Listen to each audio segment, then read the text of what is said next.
no. The X-Wing on my desk decided to try and fall over for no reason. Well, thankfully, there are no X-Wings in Star Trek. Nice. Taking opportunity to lead in. I love it. Welcome back, Star Trek Sub-Pod from We Were Gamers. It's a podcast. Subspace Transmission. Subspace Transmission is the actual name of these Subspace pods. There's JJ. Brand. Hello. It's Andy, and it's early, but you know what? I don't know if you get the same feeling. It's kind of like back when we used to run cross country and track. The night before for me is like research, and then not be able to sleep. Yeah, a little bit. I don't know why I get so excited about these sub-pod. This is fun. I just love talking about Star Trek. So yeah, this is the seventh release of these sorts of things. Already? Wow, go us. I know, right? It's the seventh time, and we have yet to get into... Oh, no, that's not true. Because the sixth one is Darmok, so we've done a specific episode. Yeah, we did. That's right. Okay. Yeah, I found it really interesting. I don't know. Darmok is like one of those extremely famous TNG episodes that everyone knows and has talked about for forever. And I think it was good that we picked it because people wouldn't have to rewatch it. Yeah, you've seen that one. Yeah. You know what it's about. So this is actually a themed one. We're not doing an episode this time, and we'll talk about the theme in a second, but I think it's going to be our last themed one. Let's do a little plug at the beginning here. Next episode, we're going to start Disco. Yeah, we're going to start watching Star Trek Discovery. I know it's, a year and a half late or whatever, but... we said we would do it. Yeah. We're going to actually do it eventually. We got there. I think it would have actually been a little bit... Maybe we're a little hamstrung in this episode by not knowing those characters. Maybe this would change this episode a little bit, but we'll have that discussion later. Yep. And in honor of our last themed episode before starting Discovery, not last. It's not like this pod's over once Discovery's done. No. For a little bit. This is our last themed one. We had Michael, also of We Were Gamers, on the main pod.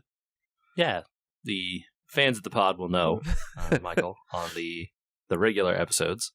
Michael who saved the main pod. Right, yes. From just being us two rambling.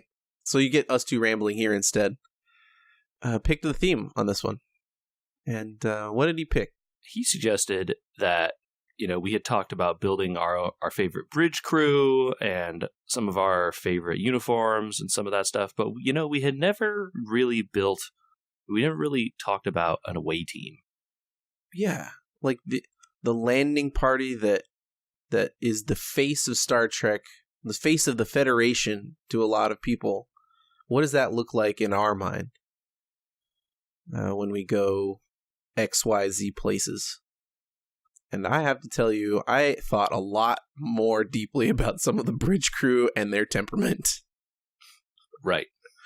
Than I had before. Like before it was like, who cares what their personalities are sometimes, as long as their skills are good enough, I want them on my bridge. The problem, I feel like, with the away team, and maybe we'll get into it here, is that, there's the away team needs to be picked based on what the mission is. Yeah, right. Yeah, you can kind of maybe have a general basis for an away team, but definitely in the shows, Geordi goes on some that then he doesn't go on and it's always convenient when they take a character that doesn't usually go on an away team. Yeah, the infamous red shirt, right? Or like, who's this random person that's going along to this thing? Oh no, there's been an explosion, or people are trapped, or fighting breaks out, and that person conveniently or inconveniently for them doesn't make it. Yeah, inconveniently. Oh well, poor red shirts. Well, I don't think we should red shirt in our away team. We're gonna assume our missions are gonna go well. But you're right. Okay. That's an important point because I had definitely included one. Oh, you did? Yeah. You did? Okay. For fun, but like... Oh. That's, okay, no, like, we can do it. Let's do it up front. Yeah. I've got one. Okay. I'm sorry for this. I'm going to pick Harry Kim. Oh, the communications officer from Voyager. Yep. Sorry, Harry. Oh, dang. But, by virtue of Harry Kim having a name and me knowing who he is, he's already not a red shirt. Oh, does that not qualify? Isn't that how that works? Oh, okay. He can't. Oh, I mean, you could put him on there and, he's the guy you want to leave behind. He doesn't qualify. So I was supposed to pick somebody without a name? Well, that is the definition of the red shirt. Right, yeah, it is. We're on a podcast, though. How do we pick somebody without a name? Yeah, I don't know. All right, well, let's hear yours then. I had just written down red shirt, and it was just one of the 8,000 other crew members of the Enterprise. Okay, well, if you had to, let's say it's make someone's day feel good by hey, you're coming with us on an away mission. It's wow, I never get to do this. So cool. And then they're all right, when stuff goes bad, you're staying here. Okay, well, if you had to pick a member that was the mid-season finale death, red shirt on a mission, mine would be Harry Kim, and yours would be... Nothing against Harry Kim. I quite like Harry. He saves a lot of Voyager episodes with his personality. Yeah. But I think maybe there's a chance that he could be used for a mid-season finale. Sure. I think I would pick... someone like... Now I'm just thinking about Voyager characters because you brought Voyager up. They're easy to pick sometimes. I know. It's well, it's cheating to pick Kess because they literally did do that with her. Yeah. I would say Neelix, though. I'm not that into that guy. Yeah. The morale officer there can... sure. It'd be a big loss, but everyone would get along just fine without him. Wow. All right. Neelix is a better pick. You've saved Harry Kim. We're both going Neelix now. Okay. I like it.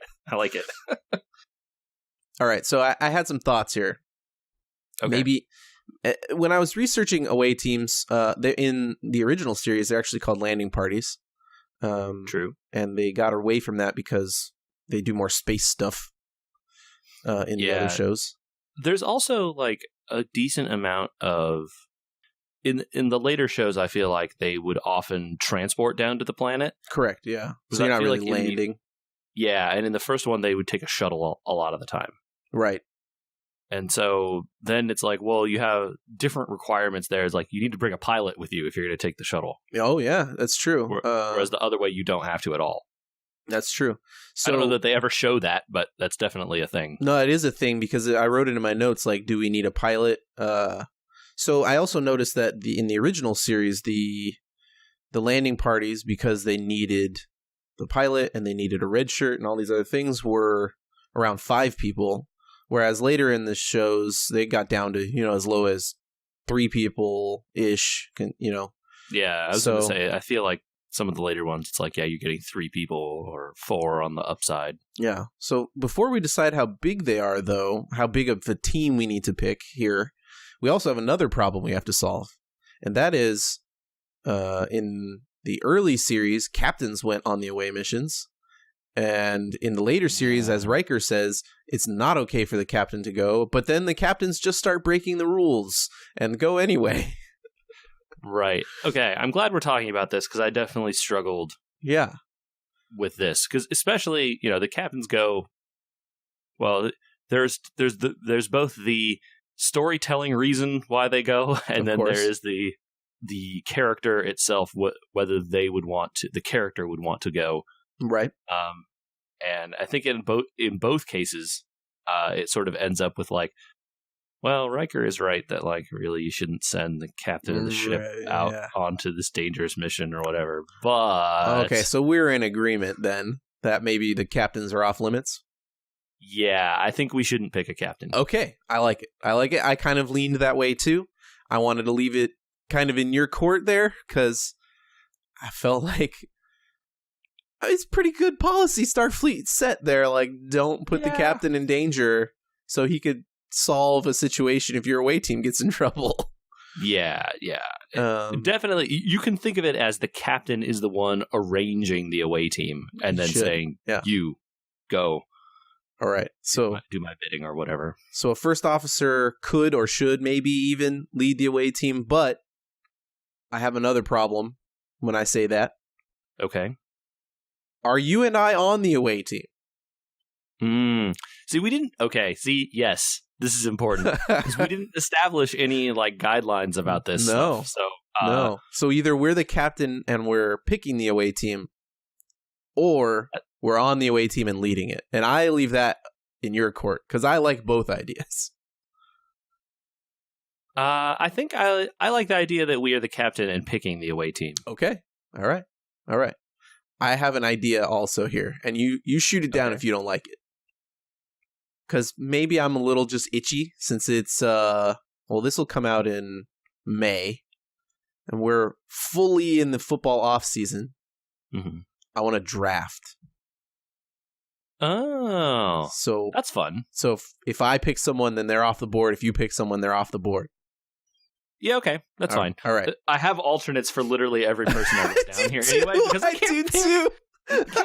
Some of these people, it's like I was very close to actually just writing down archetypes of people. Sure. And then just being like, well, whichever one Andrew says, I'll say the other one because there's like 3 of these people that in the show, so I could just pick a different one. Well, I actually picked them because I'm like, well, if I was on this mission, I would want that engineer, and if I'm on that mission, I would want that engineer. Yeah, that's totally how it is. I'm like Okay, so if it's a fantasy draft. Stuff, so doing a fantasy draft makes it fun because now we definitely have no duplicates, right? Because you can only pick a person once. Right. And then, it gives it a little like, oh, well, should I pick this guy? Do I want to pick my engineer guy first to make sure I get the one I want versus like the doctor that I want later maybe or whatever? Oh, good. You picked a doctor. That's good. That we're going to fight over some stuff. I like it. Okay. We need to decide the slots for an active members and then maybe some bench members in our draft. Sure. Yeah. So are we going? I don't think we should go big like the original series, like 5, right? 4 people, I guess. 3, 4 or 3, including the first officers that's leading the mission. Yeah. Okay, so we'll do 4 with a 4, including a first officer. And then maybe like a couple people you could rotate in or out. Okay, maybe like 2. Yeah. Let's see how many people I have on my list here.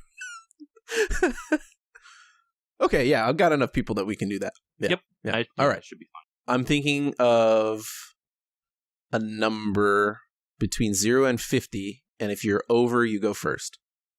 21. Sorry, it was 25. Dang. I picked right in the middle. All right, I'm going to go first, and I pick Spock. Oh, man. Good choice. Yep. You can't not have Spock lead an away mission, I think. Yeah. He's the absolute. Andrew goes for a quarterback in the first round. Oh, I don't know about that. Yeah, it Star probably Trek is. fantasy. Yeah, but that's like, I don't know. That's like maybe taking Pat Mahomes in the first round if you knew what he was going to do. It's pretty smart. I can't be mad at this pick. Spock, of course, the OG character.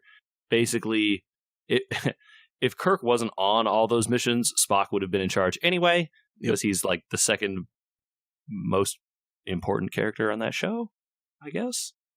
He's kind of second in charge. They didn't really have the first officer positioned in the original series. What's interesting about that is that Kirk was a first officer to Pike, very clearly. Right. But then afterwards, I think that he just was like, I like Spock doing the science thing, and then he's also in charge if I'm not. Yeah. And they were okay with the regulation there. I picked Spock because I thought about putting Data or another one of the Vulcans on the missions, and I was like, none of these are good choices compared to Spock.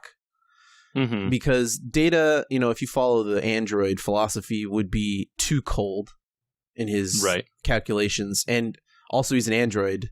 So sometimes he doesn't think out of the box until somebody tells him to. Whereas Spock can take the science stuff that Data knows and really sometimes come up with some cool solutions. And he also has those weird, like we talk about that the movie a lot, I think, too much, where he comes up with the like, they run on exhaust. And comes up with like doing surgery on a torpedo. So he's got that that like spark in him to make great decisions, but also he's going to lead your team very logically, and I love that. And he's got like amazing hand-to-hand skills, you know? Yeah, definitely a guy who can hold his own in combat as well as, or maybe better than a lot of other people too. All right.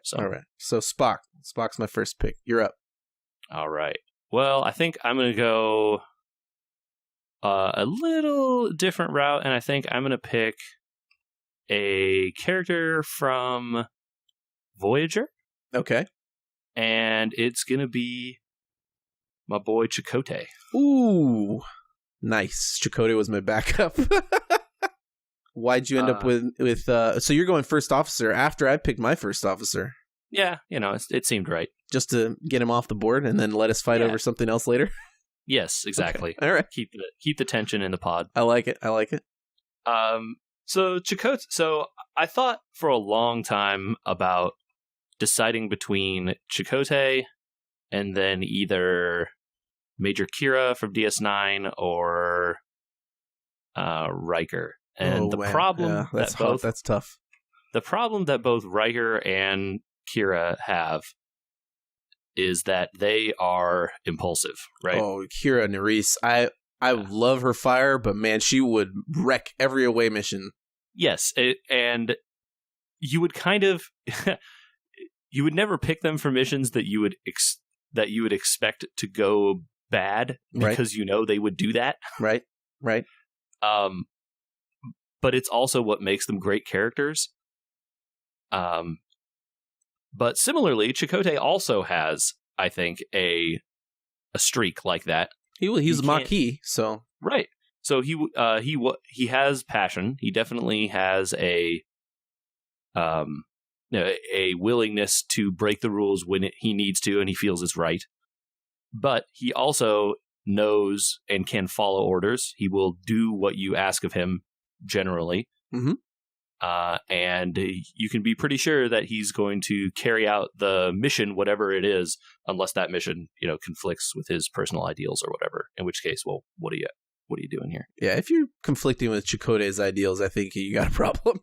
Yeah, exactly. So I think that makes him a good choice. Although I think I might have preferred to have Spock, but that's not how drafting goes. Nope. So we get Chakotay. I knew that if you accepted this draft thing, that I had to get Spock off the board first. Yeah, it's the right choice. Yeah. All right. Well, it's is it we didn't do this. Is it a snake draft? I think that's fair. You should go next, so you get back to backs. Okay. Yeah. So then, for my next pick, I am going to take the emergency medical hologram. Oh, okay. All right. I actually thought about that. That was my alternate doctor. Okay. All right. I'm interested to hear who you picked instead. But I think the reasoning for the emergency medical hologram is that literally there is he ends up as a great doctor. He's a little cold, not very personable necessarily, but he doesn't really have any that's the only downside, really, right? Like, he's a perfectly competent doctor the rest of the time. Mm-hmm. There's literally nothing bad that he does. He's just a recording of that doctor from wherever, right? And with the technology that gets in Voyager that allows him to go around and go on away missions. And stuff. That little chip thing that's on his shoulder, right? He appreciates getting out of the ship since he'd been stuck there for whatever 5 seasons at that point. Yeah, I love the idea that his program runs so long that it starts to develop its own subroutines. Right, he gains sentience. Yeah, that's so cool. And people forget to turn him off. And he's like, turn me off, please. Wandering around. Yeah, no, that's great. I love that pick. I had concerns with him being away from the ship. Mm-hmm. I was like, compared to the other doctors, he might be able to perform better under. He has no pressure. Right. You can't. He will always be cool. Right. Yeah. But what if you go to a planet where he doesn't function, or like they go through some sort of scanner and they're like, that thing's not alive, and then you got a problem. Yeah. So just like what you have if you take Data somewhere. Yeah, it's like, oh, right. that guy's not alive. Well, yes, he is. Oh, no, what's the nature of consciousness? Yeah, I didn't want to get too far into the like, oh, Spock has ears or Worf has ridges, or like people. Right. You can't assume that an alien culture like that humans would look any better than anything else. So I didn't think of it in that way. I only thought of it in like functionality, and I was like, ooh, the EMH is too good to pass on, so he'd be my alternate. But yeah. All right, so I'll do my doctor next since it's snaking, and I can pick my next person after. I chose Crusher. Okay, yeah. She is a leading researcher. She comes up with a lot of ideas.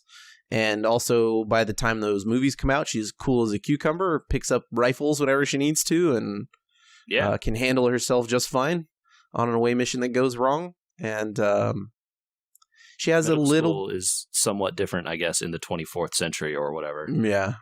She has a little bit more of that battlefield medic in her than I think some of the other doctors like Phlox or... oh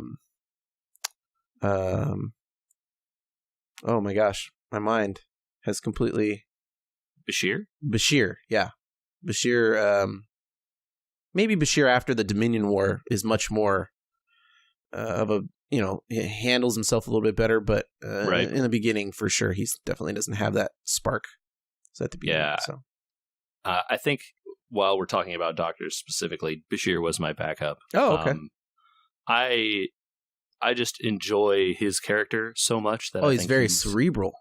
He's fun to be around because he likes to, he has that kind of like, oh, I'm kind of like a fun playboy kind of guy, but also I have all this like, extreme talent and knowledge and stuff in my field. And, yeah. He's a cool dude. I liked him, but I had to take Crusher first. She's just... Yeah. I like Crusher. Good pick there for sure. Right on.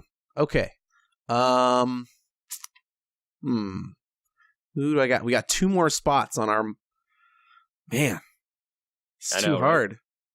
2 more spots. It gets really tough. It's really tough. You know what? I'm going to take Hoshi Sato off the board. Okay. It's a great pick. Mm-hmm. She's for those that don't recall, because not everybody watches Enterprise. Yeah. She's the communications officer from Enterprise. And I think she's extremely valuable for an away mission because she actually has the ear, right? Everyone talks about the ear, I guess. Right. And she's responsible for eventually creating the universal translator, the actual code underneath it that can translate. So if you get into a situation where you just can't communicate, she might be able to save your entire away mission. And I think she's also extremely skilled to hand-to-hand master. She's got a black belt in Aikido. So far, 3 for 3. Yeah. I want people that can really handle themselves if they get stuck somewhere. And I think Sato makes that list. So. It's very interesting the way that this team you're building up over here. I think it's like you have some really like self-sufficient people that you're bringing along. It's a good mix. Nice. Well, I will say I'm going to take a different tack here. I did not pick a communications officer. Okay.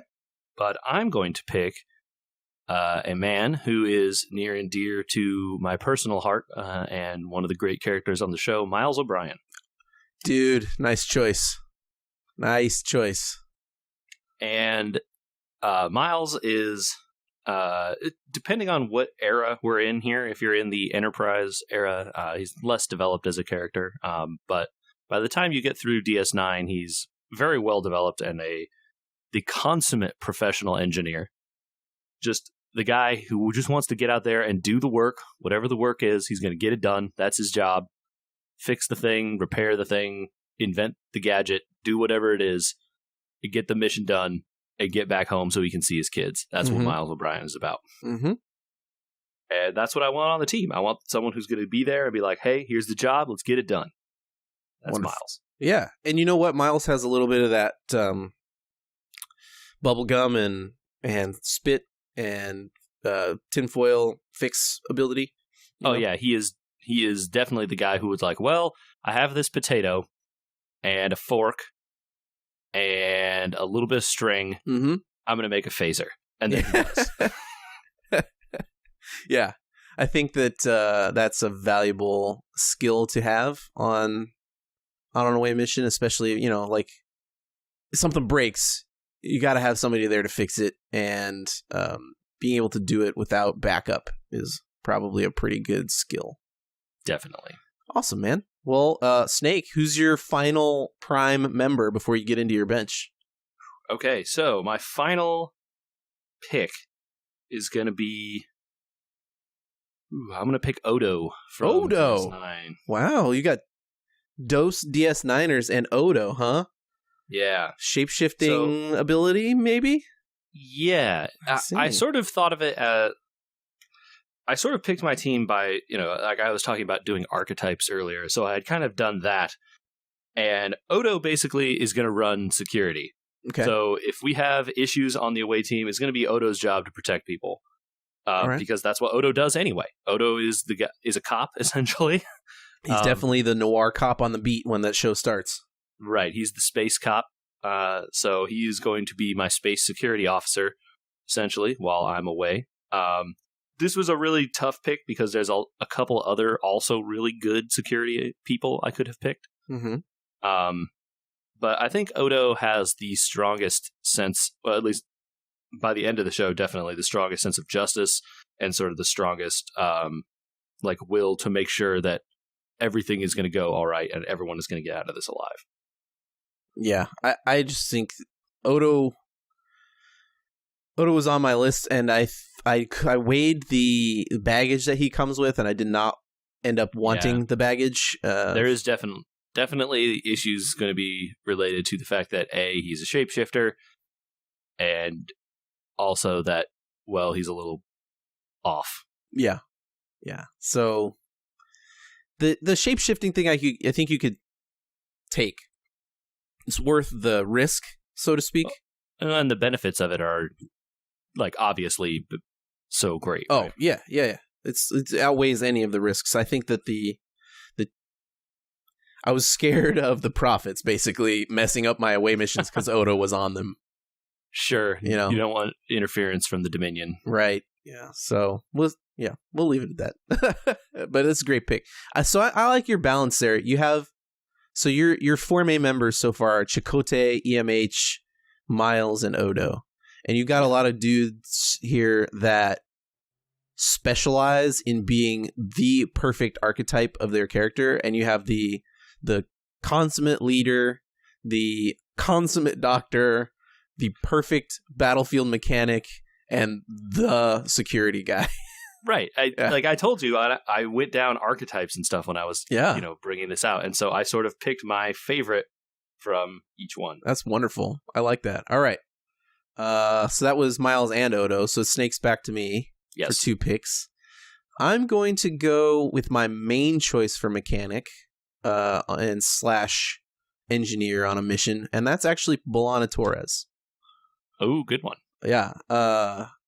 Much like you have Miles that can kind of put anything together, I liked that Torres held the Voyager together entirely by herself, basically. More or less, yep. She was not, as far as I remember, the chief engineer when they started on their mission, and then ended up the chief engineer because the chief engineer died. Mm-hmm. She comes up with crazy solutions to problems because they're stuck in the Delta Quadrant and they got no backup. They have to jerry-rig those dilithium crystals somehow. Right. Yeah. So I think that if, again, we had a problem, she'd be okay. Plus, she's a Klingon. Again, amazing hand-to-hand skills, can handle herself.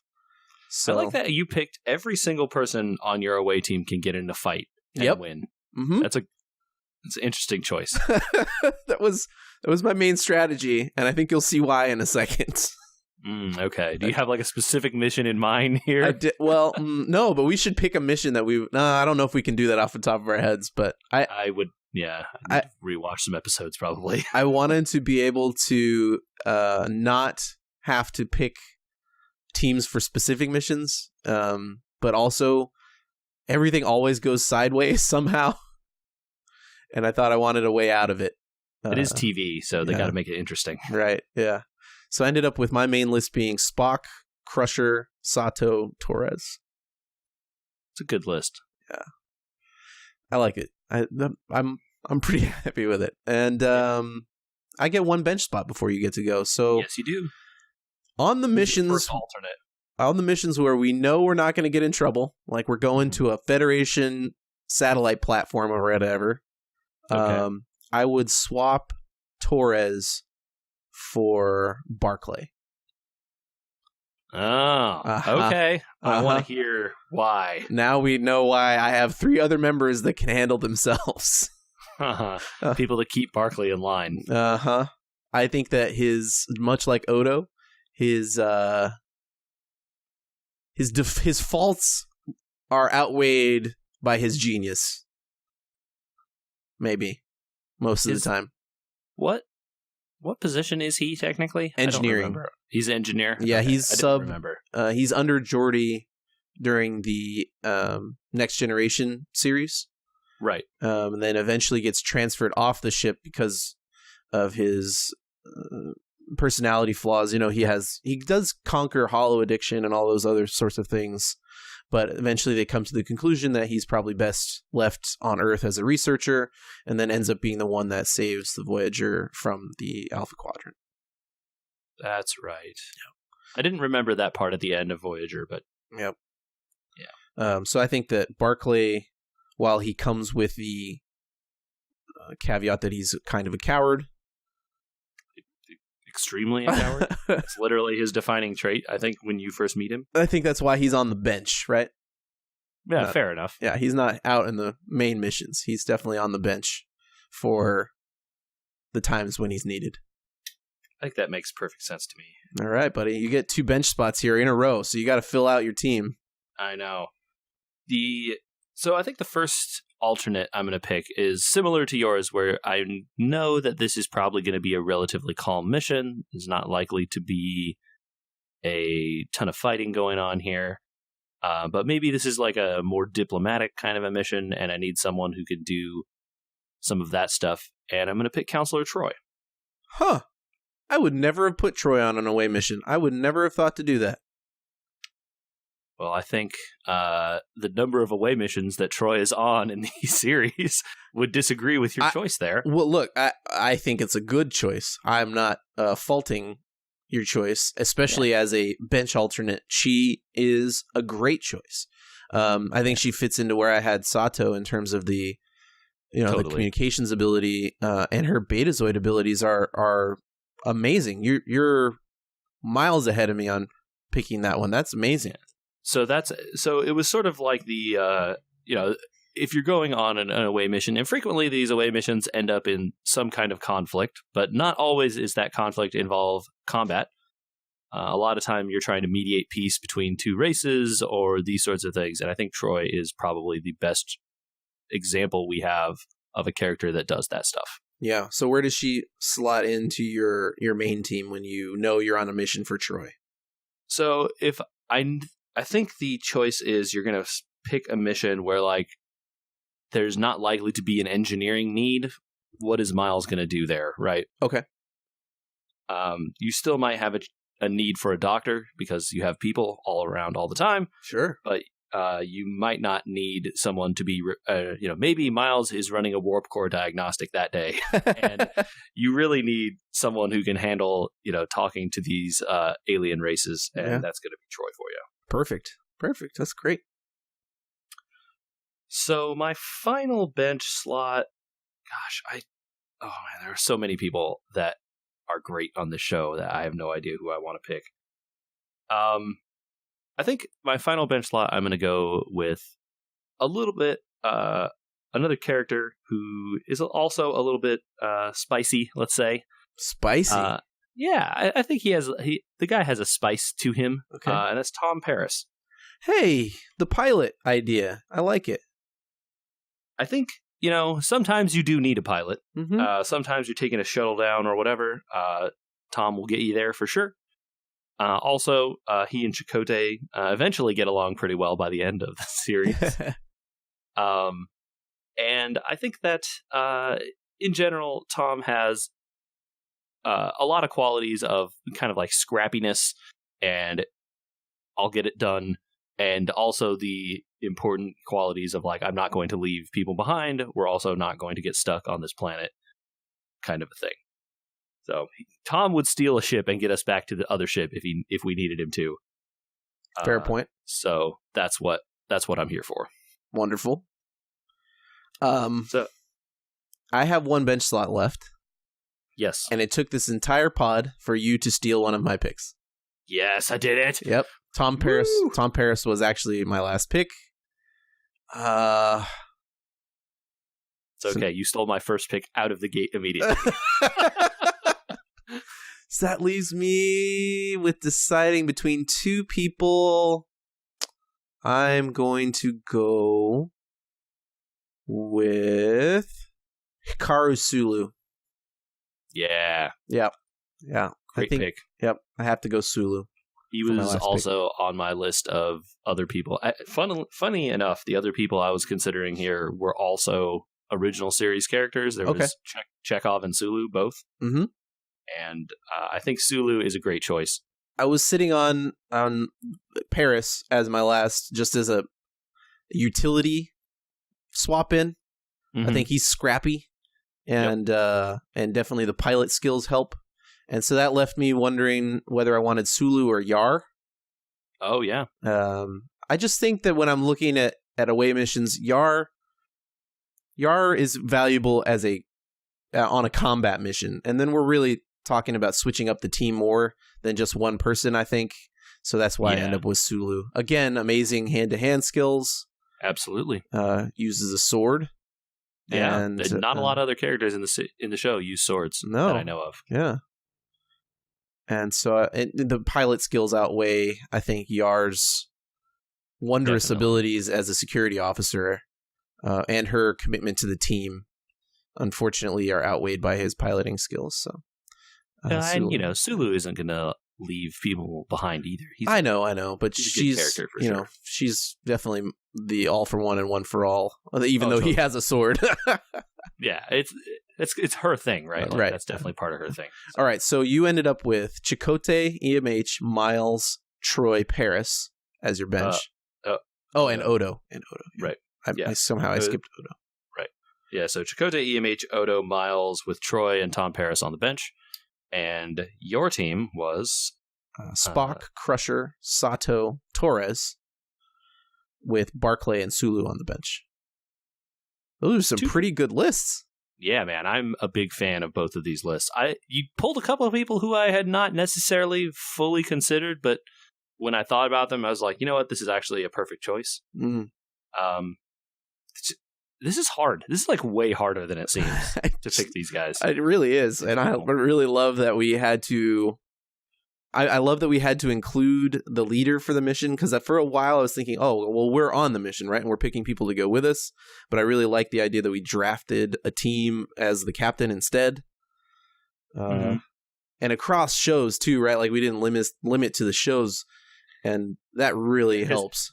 Yeah, you could just easily enough pick every character from DS9 or every character from TNG and just be like, I want every away team in TNG, which is, Riker, Data, Worf, Geordi,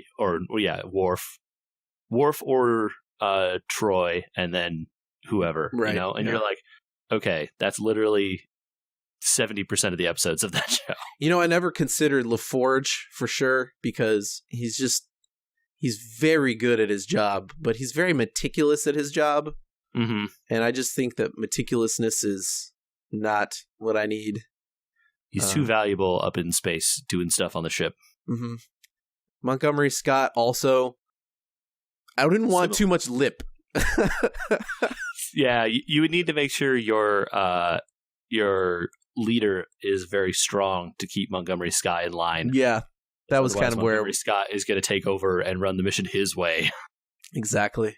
Yeah. Did you have any other alternates that you just couldn't quite squeeze in there, like I had Yar?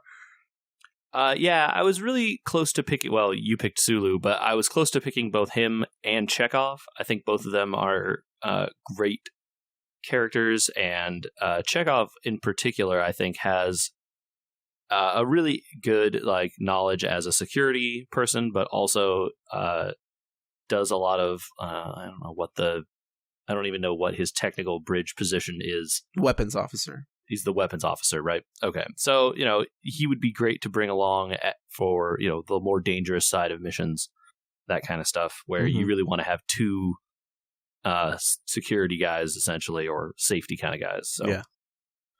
Cool, man. That was fun. Also, I just like to hear him talk about nuclear vessels. The one away mission that goes wrong for him. I know. It didn't go good. Well, it didn't go good for really anyone on that trip, so. It went great for the future of the planet. It went great for the humpback whales. Yeah. They didn't get hunted. I think it went fine for them. Star Trek 4 Save the Whales is what we're talking about here. Yes. Wait, that's not the actual name of the movie. It's really not. It's Voyage Home? Correct. Okay. It should be Save the Whales. It may as well be called Save the Whales. Yeah, a little too much LDS in this morning coffee. Yeah, it was definitely one of those that movie is of a time and a place. And it's wonderful because it's of a time and a place. Oh, yeah, definitely. Nail it. Well, double dumbhead to you. I had to change that line a little bit, remembering how this pod goes. But yeah, it's a good scene, all those scenes. See, Spock's hand-to-hand skills, he just knocks that guy out with no hesitation. Just pop. And he's done. So good. Yeah. I hope that our teams are not too hamstrung by not seeing Disco. I guess we can update them. I'll save them and we can update them after we finish. Sure. Yeah. You want to write these down? Yeah, I got them. I got them written down. So, okay. Because I had that thought about halfway through the podcast. I was like, what if we watch Discovery and we're like, oh my, Yeah. Yeah. I don't know that I'm going to be convinced to move off of anyone here. The stuff I've heard about the first season of Discovery doesn't leave me hopeful, but we'll see. You never know. Interesting. Okay. All right. We'll see. So we can't judge the book, so we gotta read it first. Right. I'm open. Anything Star Trek, I'm open. I've even watched and found many things I like in those J.J. Abrams movies after not really loving the plot device that gets us there. Yes. Which we will eventually do podcasts on those, I'm sure, too. Yeah, so good movies. This will be May. So I guess June will be episode 1 of Discovery. Yeah, I think that's a fair thing. We'll watch episode 1 and talk about it. And then maybe we can pick up the pace and watch a few episodes from then on. Yeah, that'll be wonderful. And maybe discuss them briefly, depending on how interested we are in talking about them.